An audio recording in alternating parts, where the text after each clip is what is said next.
Hey guys, welcome to Draw with Sandee at the Little Artistic Nook. Today we'll be drawing this cute little PARASAUROLOPHUS.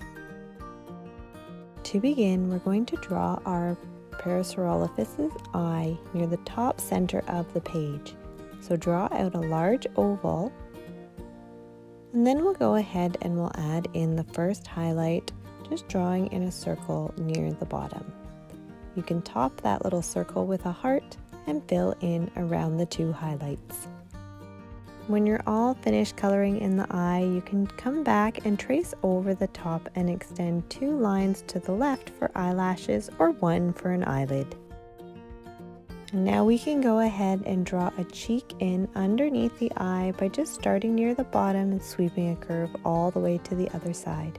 Add in a little eyebrow for expression.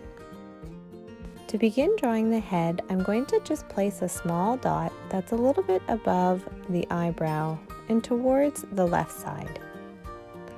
Then I'm going to start from that little point and I'm going to draw a curve that comes down in front of the cheek. So I like to draw from top to bottom, so I'm going to start at that top dot and come across the top of the head, and as I pass the eye, I'm going to bring that line down as if I'm going to the bottom of my page. You can stop this line just a little below the cheek. Then returning back to the top, I'm going to extend that line towards the left, taking a slight angle downwards so that I'm quite a distance away from the eye. Then I'm going to start to bring a line up towards the top of my page and start to come back all the way towards the front of the face. And so you're going to be creating almost like a parallel line, so just following the same curve as the line beneath, starting to angle down towards the bottom of your page as you come past the top of the eye. Once you get close to the bottom, you can start to flatten it off by just drawing a little line straight across, and you can create a little tiny notch near the front to indicate a little bit of a nose. And to keep things nice and whimsical, I'm going to give her a little smile, just drawing a little line that is connected right to the bottom of this big hooked shape. Now coming to do the back side of her head, I'm going to start just a little inwards from the end of this hook. And I'm going to start to draw a line that curves a little bit to the left. And once I get about halfway or towards the eyelashes, I'm going to start to really bring that line in towards the cheek. Almost as if you're drawing the beginning of a backwards question mark. Okay, so the back of the head is nice and round, and then you're going to start to bring that line slightly downwards. Come to the front of the face and start just under the nose area and curve a line back towards center. From the back of her neck, I'm going to draw out her body.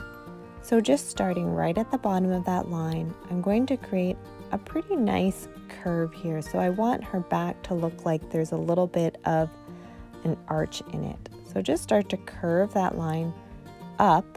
So you're moving towards the left side of your page, and as you get over there, you're going to start to bring that line down towards the bottom and then sweep a tail towards the bottom left corner. So what you'll see is something like a really loose, stretched out S shape. Now starting at the end of the tail, we're going to close it off, forming a little point, and I'm going to start to draw my line back towards the center of the page, creating a big open V that's curving back upwards.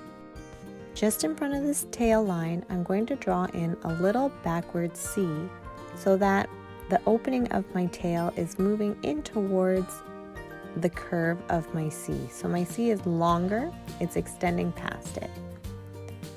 Then I'm going to close off the tail touching that C, and I'm going to draw an angled line towards the bottom of my page.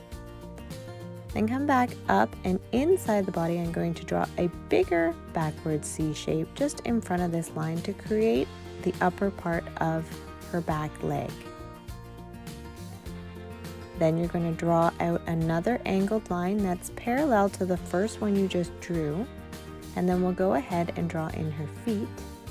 So to do that, I'm going to start at the front line and just draw a line horizontal with a little hook at the end. Then I'm going to come just underneath that and draw a second line with a hook, and then I'll connect that along the bottom. So she looks like she has 2 toes. Now finding that line where the tail meets the back of the leg, you're going to imagine it crosses over the leg and continues on the other side, starting to continue that curve back up towards the head, but leave a pretty big space. If you're using pencil, you can completely close it off and erase the extra lines later. Then come back to the tail, and we're going to start to draw in the underside of her belly by just creating another curve that follows these bottom lines of her body. Now we'll draw in her second back leg by just coming underneath the belly line and drawing out a slight curve to mirror the curve that's on her front leg, drawing an angled line that comes down towards the bottom of the page, and then we'll draw in her toe by just extending our line out towards the right, hooking it around and closing off the bottom. You can draw in a second toe behind that, just curving over.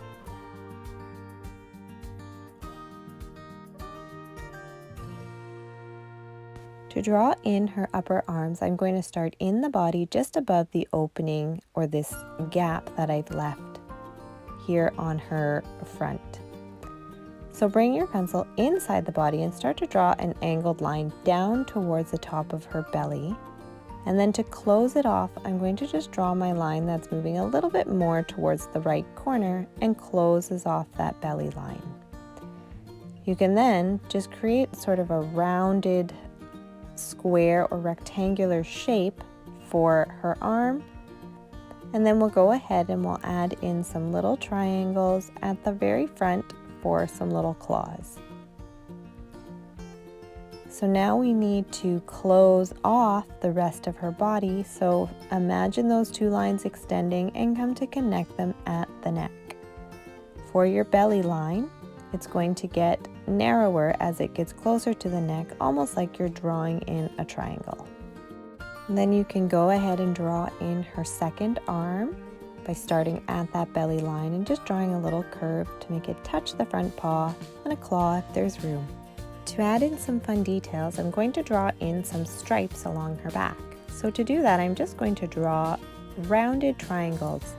So pretty much the ends of my triangles aren't going to be super pointy, and I'm just going to have them be wider at the edge of her back. I'm making them all different lengths. Some of them are curving towards the bottom, some of them are curving a little bit towards the neck. Then I'm going to go into the horn around the top of her head, and I'm going to do the same thing, just creating these little triangular shapes coming from the top and moving down maybe about halfway and coming to draw these triangles just to about eye level. And now we're going to fill in the scene. So I'm going to start off by just drawing a really rough ground line. So I want it to be nice and bumpy. I'm imagining it's really dry and desert-like. And just make sure that she's fully grounded here. So as long as your ground line passes behind, above the feet, then she'll look like she's standing on it. Then go ahead and we'll start to draw in a rock. So to do that, I just draw a really loose sort of shape. It's a little bumpy on top, kind of rectangular, and I'm going to draw another little one right beside it. I'm going to go ahead and make this big rock just a little chatty rock, so 2 little eyes, and to create an open mouth I'm just going to draw a smile with a little U at the end. Now we can add in some plants. So to start, I'm going to draw a long curvy line coming from just in between my 2 rocks. I'm going to draw in some pointy leaves starting right at the top. So I'm just going to draw one curved line, make a point at the top and curve back to meet it at the bottom. And I'm just going to make these shapes coming out both sides of the stem. So they don't need to be perfect, they don't all need to follow the same direction. I'm just going to keep alternating from one side to the other, creating that nice little point at the top and the bottom of my leaves. Just keep working all the way down the length of the stem, just noticing the way your stem curves and maybe trying to angle the leaves in a way that makes sense, but don't really worry about it. It's meant to be illustrative and fun, so we can really use our imaginations here. And let's add in some tall grass just behind our big rock here. So to do that, I'm going to start at the top of the rock and just draw sort of a wavy line upwards. Create a point at the top, and as you come back down, make it a little bit wider.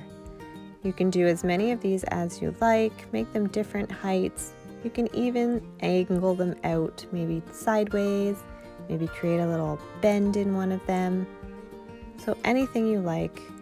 And that's our cute little Parasaurolophus, guys. Thanks so much for drawing with me today. If you enjoyed this tutorial, don't forget to give it a thumbs up and subscribe to my channel.